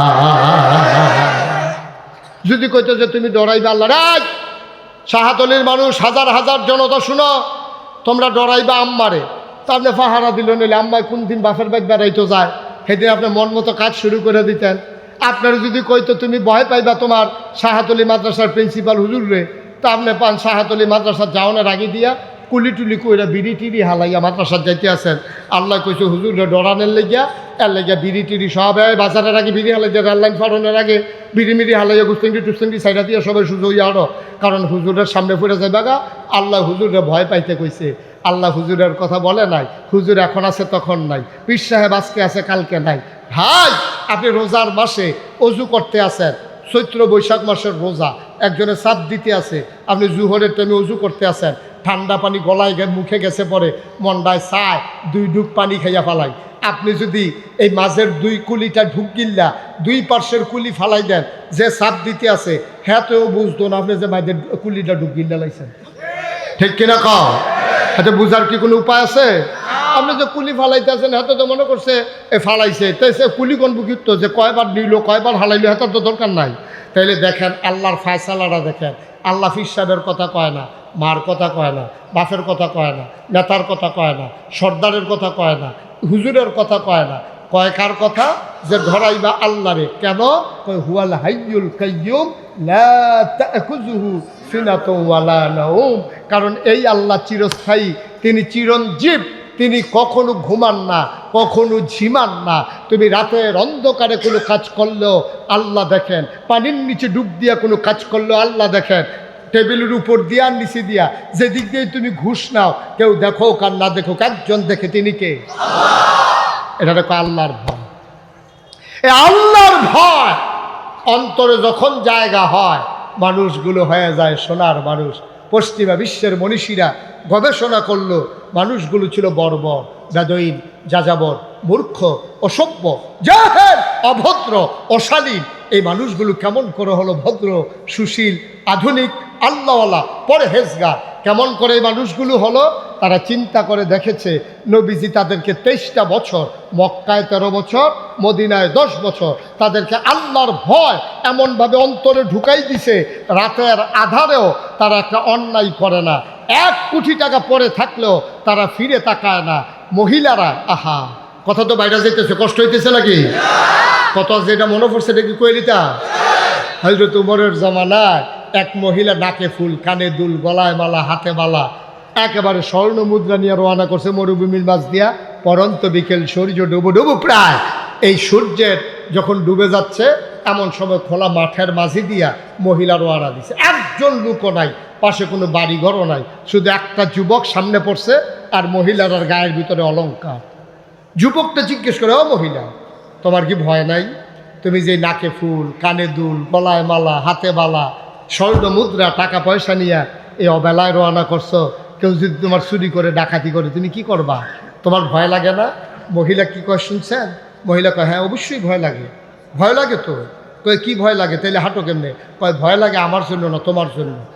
কারণ আমার জন্য কি? ভাবি তো জুয়ান মানুষ, আমার লগে কোনো সম্পদ টম্পদ নাই, আমারে তোমার ভয় পাওয়ার কি আছে? আমি ভয় পাবো কি করতে? কয় তোমার জন্য আমার এই ভয় লাগে, তুমি যে আমার এই ভয়টা দেখাইছো, আমি আল্লাহ আল্লাহ করে যদি উমরের কাছে বলতে পারি তোমার চোখ যে আর চোখের জায়গায় থাকবে না, এই ভয়টা আমি পাইতেছি। সুবহানাল্লাহ বলবেন না? বানানো গল্প না, মুখরোচক ইতিহাস না। মহিলা অলংকার পরে রাস্তার মাঝ দিয়ে হেঁটে গেছে, চোখ তুলে তাকানোর কেউ সাহস পায় নাই, কারণ তার অন্তরে ছিল আল্লাহর ভয়। ঠিক কিনা বলো? ওমর আইন করে দিলেন, যদি কেউ মদ পান করে, যদি কেউ নেশা করে, তারা 80টা দৌড়া মারা হবে, আমার হাত থেকে তারে কেউ বাঁচাইতে পারবে না। ওমর আইন করে দিলেন, সবাই তার মদ ছেড়ে দিলেন, নেশা ছেড়ে দিলেন। আজকে অবাক বিস্ময়ে তাকিয়ে দেখি বাংলাদেশের যুবকগুলারে তৈরি করার দায়িত্ব ছিল সরকারের। আজকে সরকার আমার যুবকগুলারে পরিকল্পিতভাবে আজকে ধ্বংস করে দিয়েছে। ঠিক কিনা? পরিকল্পিতভাবে নেশার সামগ্রী একবারে সহজ করে দিয়েছে। হাত বাড়াইলেই নেশার জিনিস পাওয়া যায়, ফেন্সিডিল, ইয়াব্বা, আঞ্জা দিয়া গাঞ্জা খায় আমরা ফলাফল। ঠিক কিনা কও? যা মন চায় তাই করে, যা মন চায়। এই যুবকদের সামনে নেশার সামগ্রীগুলো তুলে ধরা হয়েছে। ভাই, আপনি খেয়াল করে দেখেছেন এই যুবকগুলারে গড়ে তুলবেন আপনি, আর আপনি এগুলো ডেস্ট্রয় করে দিচ্ছেন, ধ্বংস করে দিচ্ছেন। লেখাপড়া তো ঝেটিয়ে পিটিয়ে আপনাদের এলাকার উনিও তো যেই কারবার কইরা দিছে, লেখাপড়ারে বেড়াত লাগাই দিছে। সাদ্দর বিছানি শিহায়, সাদ্দর কেমনে টান টান করে বিছান যায় এইটা শিহা, আলুর ভর্তা কেমনে বানায় শিহায়, ঘর কাজ ঝাড়ু দেয় কেমনে এটা শিখায়। মনে হয় যেন আমরা বেডিতে আগে ঘর ঝাড়ু ছাড়া হত্যা রয়েছে, সাদ্দর তো বিছাইতে পারছো না, সাদ্দর থুবাইয়া এটারে বালিশ বানাইয়া হত্যা আসিল আগের তারা। সাদ্দর বিছানো শিখায়, তারপরে আলুর ভর্তা বানানো শিখায়, তারপরে আপনার কিভাবে রান্না বান্না করা লাগবে এইসব শিখায়। অথচ মনুষ্যত্বের বিকাশ ঘটানোর জন্য, আল্লাহর ভয় অন্তরে তৈরি করার জন্য সব ডেস্ট্রয় হয়ে গেছে, ধ্বংস হয়ে গেছে। মাদ্রাসা শিক্ষার তো করে গজব করে দিচ্ছে। মাদ্রাসা শিক্ষা কিচ্ছু নাই, কিচ্ছু ছিল না মাদ্রাসা শিক্ষায়, সব কিছুকে ধ্বংস করে দেওয়া হয়েছে। ছেলে মেয়েদেরকে কিভাবে অবাধে বিচরণ করা যায়, কিভাবে তাদের বেহায়াপনা আরও বাড়ানো যায়, লজ্জা শরম কেমনে ভেঙে দেওয়া যায়, এগুলো পরিকল্পিতভাবে শেষ করে দেওয়া হয়েছে। মানব চরিত্রকে ধ্বংস করে তাদেরকে ধ্বংসের দ্বার প্রান্তে পৌঁছে দিয়েছে। ঠিক কিনা বলেন? যে উমরের কথা বলছিলাম, কথা মনে আছে তো নাকি? ওমর জানিয়ে দিয়েছেন, কেউ যদি আমার হাতে ধরা পড়ো যে তুমি নেশা করেছো, ধরা পড়ো, খবর আছে 80 দৌড়া। কয় দৌড়া? মা কথা কেন, কয় দৌড়া? ওরা বুঝে ফেলছে যে 80 দৌড়া মানে কেয়ামত, 80 দৌড়া মানে কেয়ামত, এটা তারা বুঝে ফেলছে। এখন বুঝে ফেলে তারা করছে কি, এখন সবাই মট্টর ছেড়ে দিয়েছে। হযরত ওমর রাদিয়াল্লাহু তাআলা আনহু একদিন হাঁটতে হাঁটতে হাঁটতে হাঁটতে বর্ডার বেল্টে সীমান্ত এলাকায় পৌঁছে গেছে। পৌঁছে যাওয়ার পরে আরেক মদখুর হাতে মনে করছে যদি মদ সহ ধরা পড়ি তাহলে খবর আছে, পাহাড়ের সিফা সাফাতকে 2টা টান দিয়ে আই। হাতে মদ লইয়া, মদের বোতল লইয়া রওনা দিছে পাহাড়ের দিকে। আর উমর ঘুরতে গেছে পাহাড়ে। আল্লাহর কুদরত, সুবহানাল্লাহ বলবেন না? সামনাসামনি পড়ে গেছে, হেতার সামনে মদের বোতল, হাতের মদের বোতল, আর উমরের হাতের ভিতরে চামড়ার চাবুক, যেটা শাসনের দণ্ড। দুইজন মুখোমুখি আইসা পড়ছে। ওই যুবক যখন দেখছে উমর আসতেছে মদের বোতল হাতে, যুবকটা এত ভয় পাইছে, মানে ভয়ে থরথর করে কাঁপতেছে যে এখন আমাকে কে বাঁচাবে। তখন যুবকের মনে আসছে একজনই বাঁচানোর মতো আছেন, তিনি কে? কথা কয় না, তিনি কে? যুবক এবার আল্লাহ বলে একটা ডাক দিলেন, ও মাওলা, ও রব্বে কারীম, যার কেউ নাই তার তুমি আল্লাহ ছো। খালেস অন্তরে যখন মানুষ তওবা করে, পাহাড় পরিমাণ গুনাহ নাকি তুমি মাফ করে দাও। আমি গুনাহগার গোলাম তোমার, আমার সাহায্য করার মতো কেউ নাই গো আল্লাহ। আমি তোমার কাছে ভিক্ষা চাই, তুমি বিশ্বাস করো আমি খালেস অন্তরে তোমারে ডাক দিলাম। এটার ভিতরে কোনো ভনিতা নাই, কোনো নাটক নাই, কোনো অভিনয় নাই, এটা আমার প্রকৃত ডাক। ও মাওলা রব্বে কারীম, আজকে এই বিপদের দিনে যদি তুমি আমাকে বাঁচাই দিতে পারো, খোদার কসম দিয়া বলতেছি আমি যতদিন বেঁচে থাকবো কোনদিন আর নেশার সামগ্রীর কাছেও যাব না, যাব না, যাব না। বলেন সুবহানাল্লাহ। বান্দা চাইছে কার কাছে? আমার কথা কানা, চাইছে কার কাছে? আল্লাহর কাছে। চাইলে আল্লাহ দেয় নাকি দেয় না? আল্লাহ কয় উদউনি আস্তাজিব লাকুম। বান্দারে, ও বান্দা, তুই আমারে ডাক দে, ডাক দিতে দেরি, আমি কবুল করতে দেরি নাই। বান্দা যখন ডাক দিয়েছেন, বান্দা আল্লাহর কাছে চাইলেন, এবারের মতো বাঁচিয়ে দাও, কোনদিন আর মদের বোতল স্পর্শ করব না। আল্লাহ তাবারক ওয়া তাআলা ডাক কবুল করে নিলেন। বান্দার সব অন্তরে প্রশান্তি চলে আসলো। ওমরের মুখোমুখি পড়ে গেলেন। বান্দা চাদর গায়ে দিয়ে হাঁটতেছেন। ওমর কয়, দেখি হাতের ভিতরে কি? দেখে যে হাতের ভিতরে বোতল। ওমর বুঝে ফেলছে বোতলের ভিতরে নিশ্চয়ই মদ। ওমর বলতেছে, বোতলের ভেতরে কি? বান্দা মন দিয়ে ওই আল্লাহকে সাক্ষী রেখে তাওবা করেছে। বান্দা এবার বলে, বোতলের ভিতরে দুধ। বোতলের ভিতরে কি? আমার কথা কানা কি? আসলে ছিল কি? আচ্ছা, মদের দুধ বানাইতে পারে পৃথিবীর কোনো প্রযুক্তি আছে? একজন পারে, তিনি কে? আবার যখন বলছে দুধকে, দেখি বোতল। উমরের সন্দেহ হয়েছে তো, বোতল নিয়ে দেখে যে ঠিকই দুধের গন্ধ, মাদকের কোনো গন্ধ নাই। ওমর ছেড়ে দিলেন। তাইলে বুঝা গেল আল্লাহকে ডাকলে আল্লাহ দিয়ে দেন। সিদ্ধান্ত নেবার পালা, এটা ওন ডিসিশন, এটা আমার সিদ্ধান্ত। আমি গুনাহ করব না। এই পৃথিবীতে আমারে কেউ গুনাহ করাইতে পারবে না। ঠিক কিনা কর? আপনার সিদ্ধান্ত। আল্লাহর ভয় অন্তরে জাগিয়ে নিলেই আপনার জন্য সহজ। কথা যেটা মনে পড়ছে এটা বলে ফেলাই। একবার চুরি করে 40 বছর। কয় বছর? আরে কথা কয় না, কয় বছর? 40 বছর ধরে হুজুর চুরি করিয়া। হাতে 40 বছরের ভিতরে জীবনেতে ধরা পড়ছে না। করতে জানি সে একটা খাঁটি সরিষার তেল আনে, তো এমনভাবে মাহে তারে ধরলে তো বুচুরিয়ে বাড়ি জিজ্ঞা, এই ফিসলা খাইয়া বাড়ি জিজ্ঞা, তো খাল ফাড়ি জিজ্ঞা লাভ দিয়া গত 2 বছর ধরে 2বার ধরা পড়ছে। তো চিন্তা করলো, আমার দিয়া বোধ আর চুরি হইতো না, যেহেতু 2বার ধরা পড়ে গেছি, আমার দিয়ে আর চুরি হবে না। এই চুরি জিনিসটা বোধহয় আমরা এলাকায় আর থাকতো না রে। শেষ হয়ে যাবে। আমি না গেলে, আমি না থাকলে আর চুরিটা করলো কে? সুতরাং চুরিটা শেষ। এই শিল্পটারে ধরে রাখা দরকার আছে। হ্যাঁ, নিজের ফুতের কোথায় ফুতরে, আমি যদি মইরা যাই তাহলে চুরিও তো শেষ হয়। চিন্তা করছি তোর এই চুরিটা শিহামু। তো কইতেছে, আব্বা কি আজকের থেকে শুরু করতাম? আরে না, আজ থেকে শুরু করতাম। প্রথমে তোরে ট্রেনিং দেবো, কয়েকবার আনমু নিমু, তারপরে ঘরের ভিতরে ঢুকামু আরও পরে। তখন আব্বা আজকে আমার কাজ কি? আমি যখন চুরি করতে যাবো, তুই সাইড রাস্তার মোড়ে দাঁড়াই থাকবি। যদি দেহ যে কেউ আইতে আসে, তুই শুধু কবি আইয়ে রে, আর কিছু কোয়ার দরকার নেই। হ্যাঁ, তো দাঁড়াই দিচ্ছে। তার আব্বা ঘরের ভিতরে যখন ঢুকবে, মাত্র মাথা দিছে, এমন সবাইতে সিলান দিছে, আইয়ে রে, আইয়ে রে কইছে। তারা বইটা দিছে দৌড়। দৌড় দিয়ে দুজনে রেল স্টেশন গিয়া ঘামতে ঘামতে খাড়াইছে। শাহাতলি রেল স্টেশন। তার বাহির জিগাইতেছে, পুত্রে তোরে না কইলাম কেউ রে দেখলে কইবি যে আইয়ে রে। কারে দেখছ? ছেলেরা কানতে আছে। কারে দেখছ? কস না, নাম কস না। সন্তান চোখের পানি ছেড়ে দিয়ে কাঁদে, ডাক দিয়া আব্বা। ডাইনে তাকাইলাম, দেখি কেউ নাই। বামে তাকাইলাম, দেখি কেউ নাই। সামনে তাকাইলাম, কেউ নাই। পেছনে তাকাইলাম, দেখি কেউ নাই। হঠাৎ করে উপরের দিকে নজর চলে গেল। আমার মনে হইল কেউ যেখানে দেখে না, ওখানে যেন আমার আল্লাহ তাকিয়ে আছে।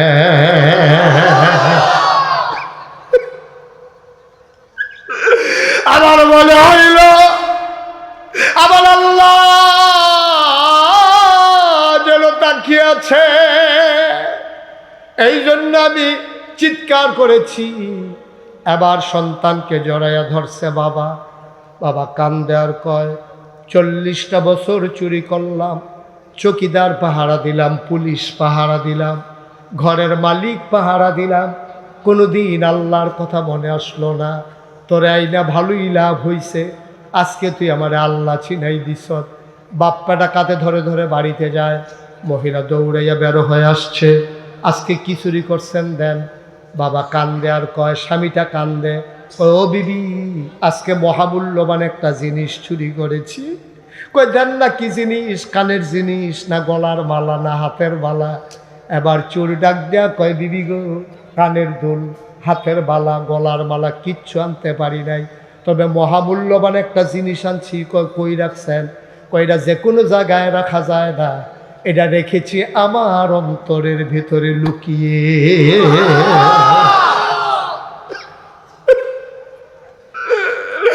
আমি অন্তরের ভিতরে লুকাই রাখছি। আজকে আমার সন্তান আমারে দিছে, আমার সন্তান আমারে শিখাই দিছে। মহিলা কয় কি জিনিস আনছেন? বেড়া হাউ মাউ করে কান্দে। বাচ্চা ছেলেটা দাঁড়িয়ে আছে। আবার লোকটা ডাক দেয়া কয় বিবি 40 বছর চুরি করলাম, কোনোদিন আল্লাহ কারে কয় চিন্তাও করলাম না। আজকে তোমার ছেলে আমারে আল্লাহ চিনাই দিছে, আমি আল্লাহ চিনে ফেলছি। আমার অন্তরের ভিতরে আজকে আল্লাহর ভয় জেগে গেছে। আমার এই সন্তান আমারে ফিরিয়ে এনেছে। যা করলাম সবই ভুল হয়ে গেল, আর কোনো দিন এই কাজ না। কারণ যতই মানুষের চোখ ফাঁকি দেই, একজনের চোখ ফাঁকি দেওয়া যায় না, তিনি আমার আল্লাহ, ঠিক কিনা? তাহলে অন্তরে ভয় থাকবে কার? যেটা কথা কন কার?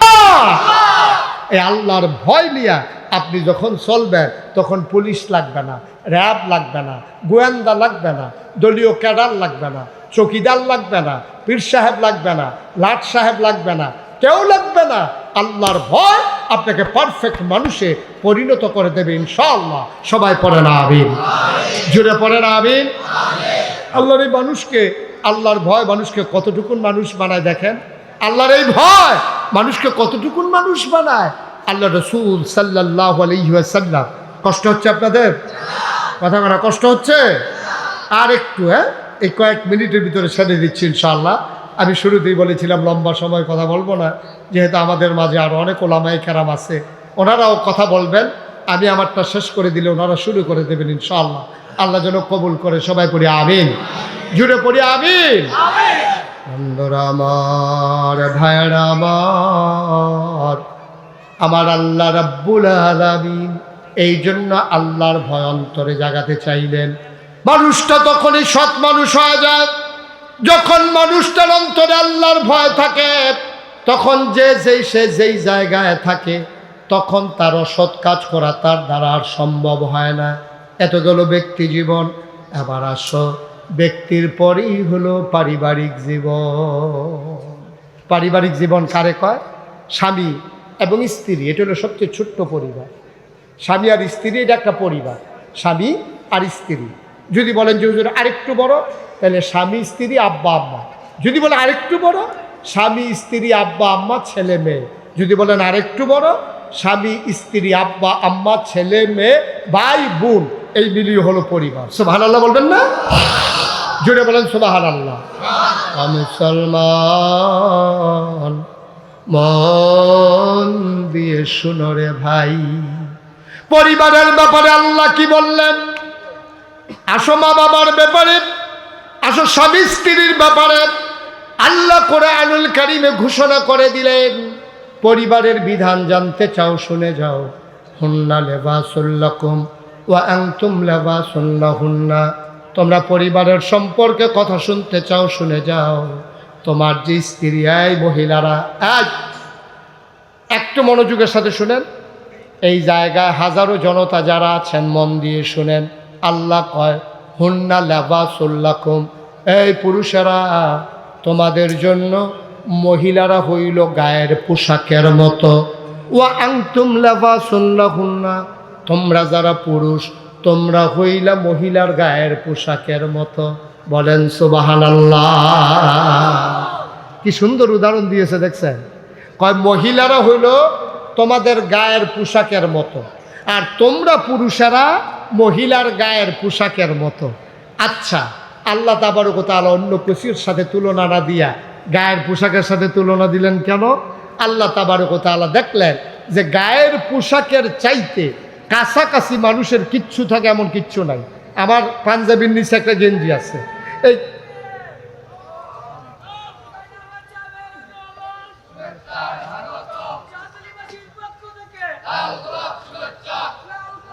আচ্ছা ঠিক আছে, ওকে, আর লাগবে না, হয়েছে। হ্যাঁ, সবাই করেন আমিন। আমার ভাই ইনশাআল্লাহ চলে আসছেন, তারপরে ইনশাআল্লাহ এই 2-1 মিনিটের ভিতরে আমি ছেড়ে দিচ্ছি ইনশাআল্লাহ। আল্লাহ যেন কবুল করে, সবাই পড়েন আমিন, জুড়ে পড়েন আমিন, আরো জুড়ে। তো যেই কথাটা কই হুজুর কই আছেন না, হ্যাঁ থাকেন সাইয়েন আবার নিজান গা আমিন কর, জোরে কর। তা আল্লাহ কি বললেন, এই কথাটা যেটা বলতেছি এই আয়াতটা, এই 2টা কথা বলেই আমি শেষ করে দেব। হুন্না লিবাসুল লাকুম ওয়া আনতুম লিবাসুন লাহুন্না। আল্লাহ বলছেন এই সব মহিলা যারা, তারা হলো পুরুষের জন্য গায়ের পোশাকের মতো। ওয়া আনতুম লিবাসুন লাহুন্না, আর তোমরা পুরুষেরা মহিলাদের গায়ের পোশাকের মতো। এটা কেন তুলনা দিলেন? যে আমার পাঞ্জাবির নিচে একটা গেঞ্জি আছে, এই গেঞ্জিটা আমার সাথে যেমন করে জড়িয়ে আছে, আর কোনো জিনিস আমার সাথে এমন করে জড়িয়ে নাই। তাইলে গায়ের পোশাকের সাথে আল্লাহ এই জন্য তুলনা দিয়েছেন, তোমরা স্বামী স্ত্রী পরস্পরের গায়ের পোশাকের মতো। খুব মনোযোগের সাথে শুনেন। কয় গায়ের পোশাক 3টা কাজ করে। একটা হলো মানুষের লজ্জা ঢেকে রাখে। আমাদের পোশাক আমাদের লজ্জা স্থানগুলো ঢেকে রেখেছে, কথা কি বুঝতেছেন? তো গায়ের পোশাক মানুষের লজ্জা ঢেকে রাখে, 1 নাম্বার। 2 নাম্বারে গায়ের পোশাক মানুষকে আরাম দেয়। 3 নাম্বার, গায়ের পোশাক মানুষের ইজ্জত বাড়ায়। ঠিক কিনা কন? এই জন্য স্বামী স্ত্রীকে গায়ের পোশাকের সাথে তুলনা করা হয়েছে। পুরুষ মহিলা, মহিলা পুরুষের ইনস্যান্ড আউট, প্রকাশ্য গোপন, যত গোপন জিনিস আছে, স্ত্রী স্বামীরটা গোপন রাখে, স্বামী তার স্ত্রীরটা গোপন রাখে। স্বামী ঘুমাইতে গেলে তার লুঙ্গি কোথায় উঠে যায়, তার নাক কেমন ডাকে, তার অবস্থা কি, এটা কেউ জানে না, স্ত্রী যতটুকুন জানে। এটা আমি জানি না, উনি আমারটা জানে না, আমারটা উনি জানে, কিন্তু আমার স্ত্রী সব জানে। ঠিক কিনা কম? আমি যে নাক ডাকি, যেহেতু আমার দাম্পত্য জীবনে স্বামী স্ত্রী একসাথে ঘুমোতে যায়, তখন স্বামীরটা স্ত্রী জানে, স্ত্রীরটা স্বামী জানে। তাইলে এটা গোপন, এই ইজ্জত, তার লজ্জা কাপড় যেমনে নিজের ইজ্জত ঢেকে রাখে, লজ্জা ঢেকে রাখে, ঠিক স্বামী স্ত্রী একজন আমরা আরেকজনের লজ্জা ঢেকে রাখবো। কিন্তু আফসুস কি জানেন? আফসুস হলো আমাদের সবচেয়ে বড় আফসুস আমাদের এইটাই, আমরা এই লজ্জা ঢেকে রাখবো দূরের কথা।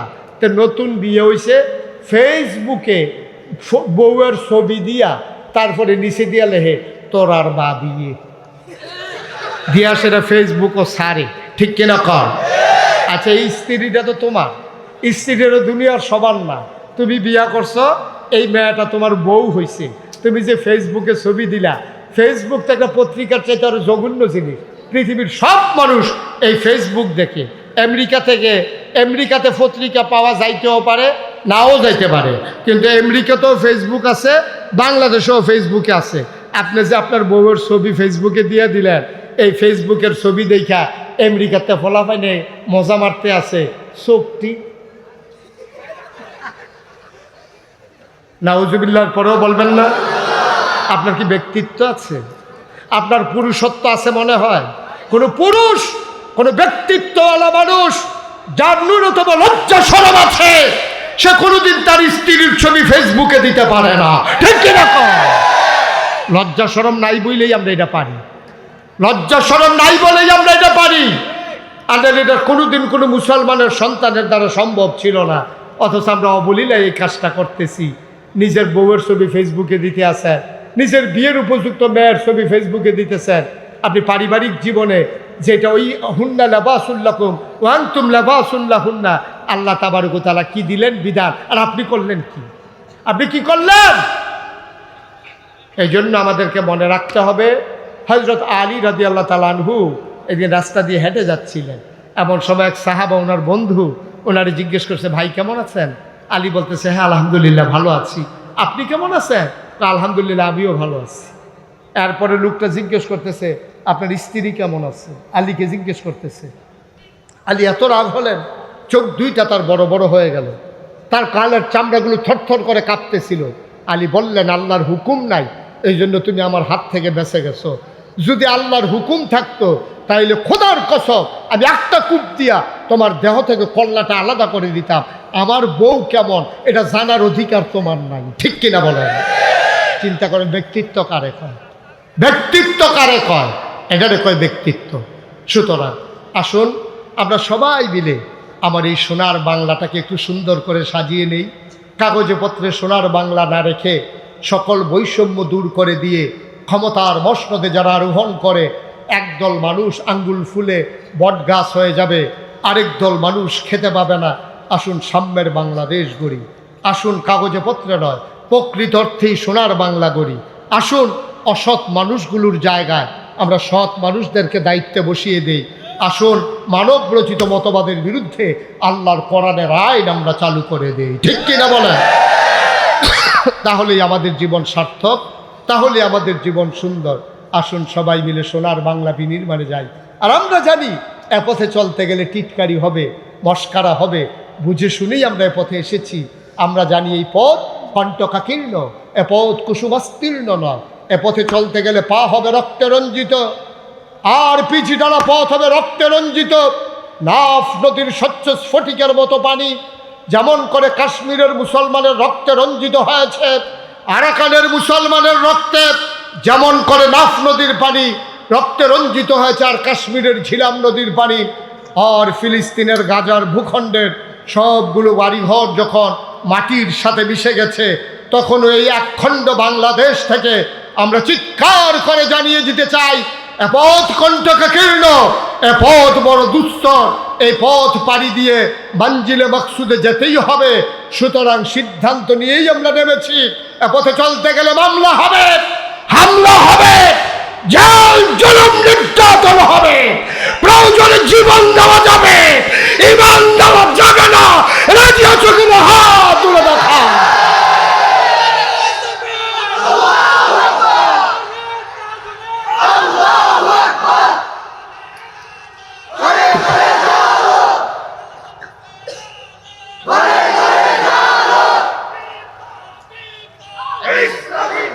ইনশাআল্লাহ কথা হবে আবার ময়দানে, দেখা হবে আবার কোনো এক মাহফিলে। সবার জন্য দোয়া করি, সবার কাছে দোয়া চাই। চিৎকার করে বলিষ্ঠতার সাথে জানিয়ে দাও, আমরা ছিলাম, আমরা আছি, আমরাই থাকবো ইনশাআল্লাহ। সবার জন্য দোয়া। আসসালামু আলাইকুম ওয়া রাহমাতুল্লাহি ওয়া বারাকাতুহু। অনেক বড় বড় উলামায়ে কেরাম আছেন, ওঠা যাবে না, বেয়াদবি করা যাবে না। একজন আলেমকে আনতে অনেক কষ্ট হয়, অনেক কষ্ট হয়। সুতরাং এই কাজটা করবেন না। ইচ্ছে করলে আগামীকালকে এখানে আবার মাহফিল হবে না। সবাই মনোযোগের সাথে বসবেন। সবার জন্য দোয়া করি। আমি মাহফিল কমিটির সভাপতি হিসেবে আমাদের হুজুরের কাছে একটা অনুরোধ রাখতে চাই। হুজুরে আমরা 2027 সালে আবার একবার দেখতে চাই, আমাদের মাঠে আরেকবার দেখতে চাই। কে কে চান হাত তুলেন।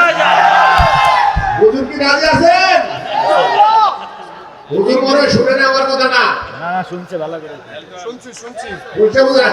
জানেন না একটু সবার একটু এক বছর বাদ দিছেন এইটাও বুঝছি। ইনশাআল্লাহ বাঁচলেন তো ইনশাআল্লাহ। টেপ আছে বলেন, তাড়াতাড়ি বলেন, দেরি করা যাবে না। ইনশাআল্লাহ সব খুলে ফেলে সুন্দর করে করো। ঝামেলা করবে হুজুর এসে ঝামেলা করবে, খুব ঝামেলা করবে। আলহামদুলিল্লাহ, সম্মানিত উপস্থিতি, এই দুটো রাম দিতে হবে মুহতারামকে মূল্যবান বক্তব্য পেশ করার জন্য। আর এই দুটো মাইক আরাম দিতে হবে। মাইক ম্যানকে মুবারকবাদ। সম্মানিত উপস্থিতি, আপনারা সকলে কালাম ونشهد أن سيدنا وحبيبنا ومولانا محمدا عبده ورسوله الذي أرسله بالحق بشيرا ونذيرا وداعيا إلى الله بإذنه وسراجا منيرا. قال الله تعالى في القرآن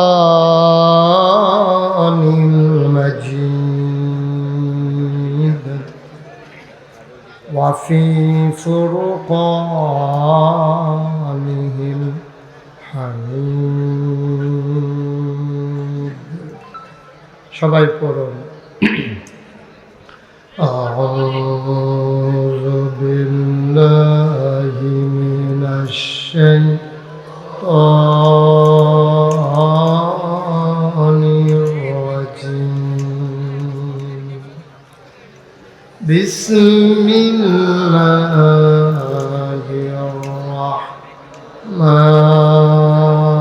الرحمن الرحيم إن الله وملائكته يصلون على النبي يا أيها الذين آمنوا صلوا عليه وسلموا تسليما اللهم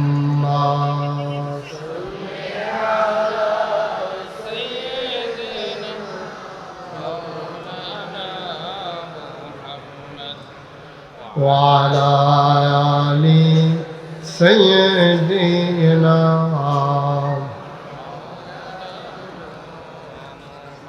জোরে সুরে মহাব্বতের সাথে গলা ছেড়ে দিয়ে পড়ুন আল্লাহুম্মা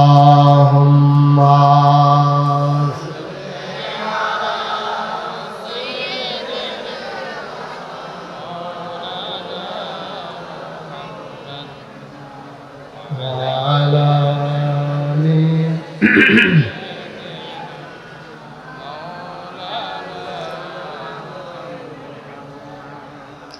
आशिक हुइया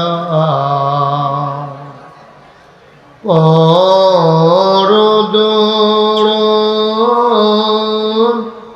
माशुक तुम्हार मोदीना आशिक हुइया और दूर आशुक तुम्हार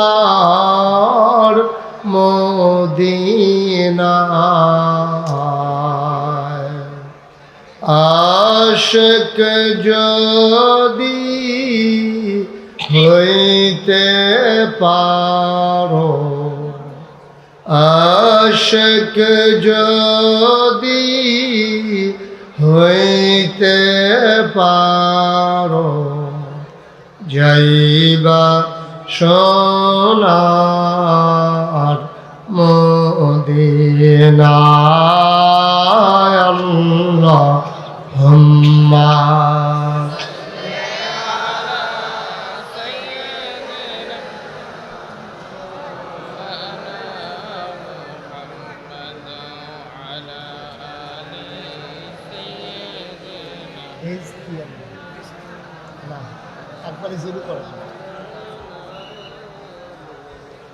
وعلى آل سيدنا مولانا لا إله إلا الله لا إله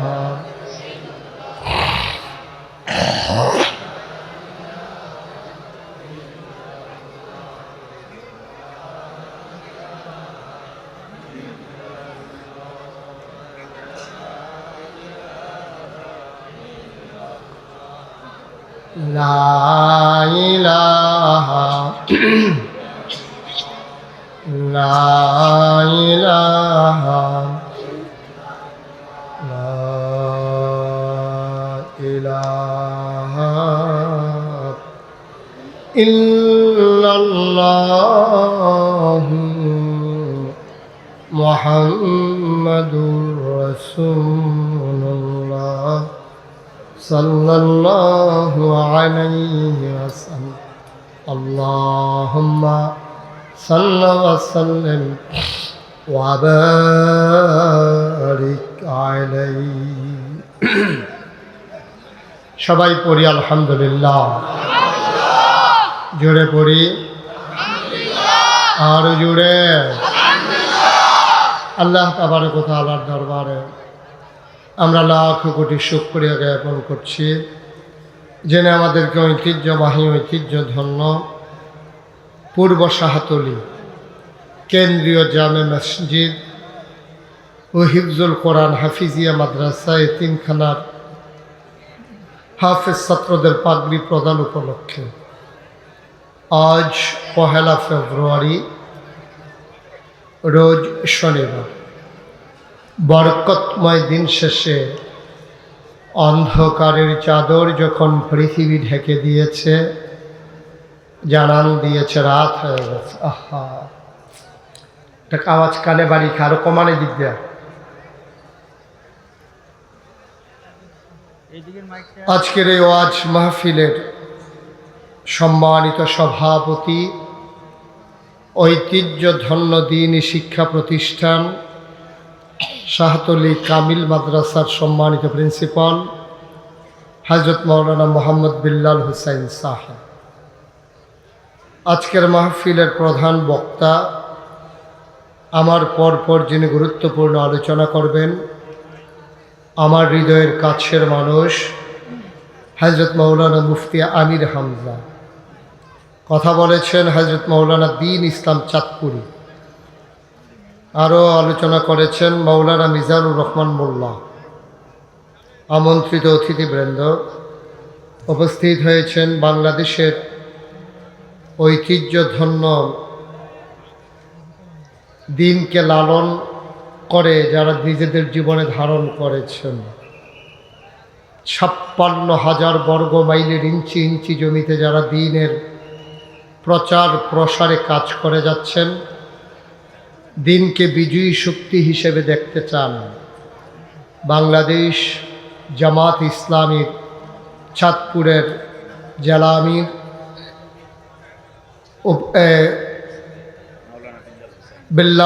মাওলানা বিল্লাল হুসাইন সাহেব এবং পৌরসভার আমির এবং অন্যান্য পর্যায়ের নেতৃবৃন্দ, উপস্থিত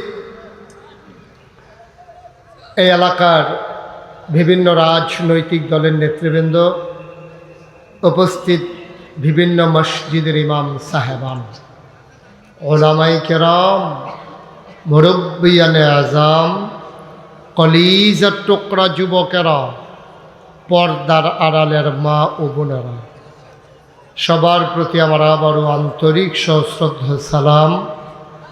আসসালামু আলাইকুম ওয়া রাহমাতুল্লাহি ওয়া বারাকাতুহু। চাঁদপুরে তুলনামূলক আমার মাহফিলে আসা হয়েছে কম। মানুষ দুইটা জায়গায় বেশি আপন, একটা হচ্ছে নিজের বাড়ি আর একটা হচ্ছে মামার বাড়ি। নিজের বাড়িতে যত মাহফিল করেছি, মামার বাড়িতে আর একটাও করি নেই। এই শাহতলী পাইক দিতে আমার নানার বাড়ি। আপনারা কেউ আমার নানা হবেন? নানা নাই, মামুর সংখ্যাই বেশি হয়। মামা নাইলে মামাতো ভাই, নাইলে মামাতো ভাইয়ের ঘরের ভাতিজা, এইরকমই হবে। হুজুর যেই মাদ্রাসার প্রিন্সিপাল, এই মাদ্রাসা থেকে আমার আব্বা লেখাপড়া করেছেন এই শাহতলীতে। তো সেই সুবাদে আপনারা আমার আত্মীয়। এই আত্মীয়তার কারণে এখানে কথা বলার পরও আমি কিচ্ছু কইতে আসি না হলো, কারণ যেহেতু আত্মীয় এই জন্য কিছু বলতেছি না। কিন্তু এখনো এই যে একবারে চুপ। আপনি এখানে দায়িত্ব পালন করা লাগবে না। আপনি দায়িত্ব পালন করতে গিয়ে 10 ফেস লাগাইছেন বেশি। বেড়া দিছে, খেত বাছাই হলে এখন বেড়ায় খেত খাওয়ান শুরু করছে।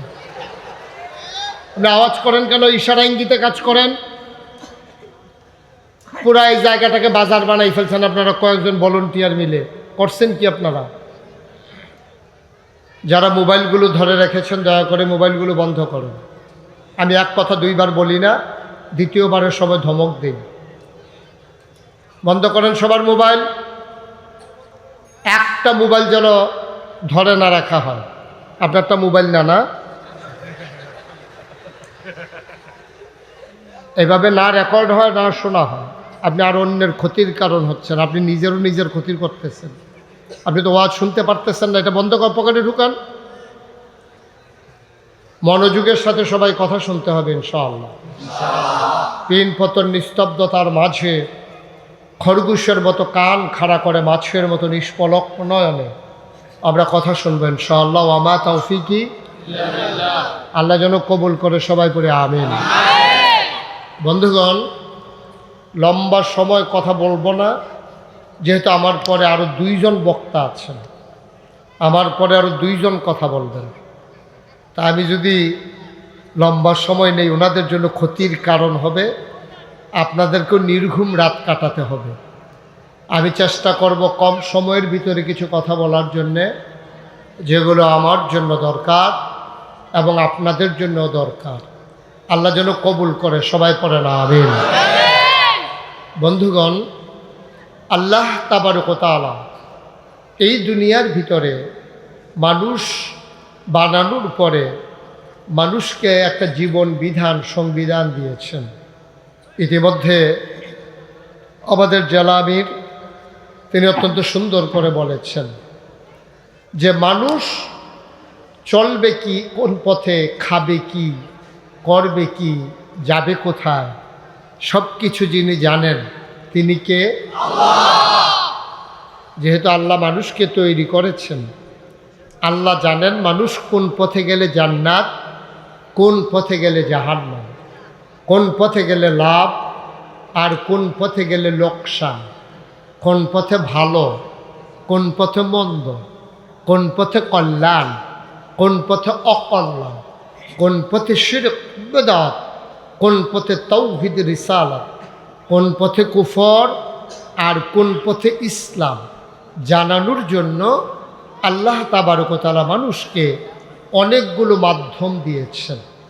এর ভিতরে অন্যতম মাধ্যম হলো মানুষের আকল, বোঝ, বিবেচনা, ভালো মন্দ বোঝার ক্ষমতা, যেটাকে শরীয়তের ভাষায় বলা হয় ফিতরাত। মানে জন্মগতভাবেই তার একটা জ্ঞানের আধার আল্লাহ তার বিবেক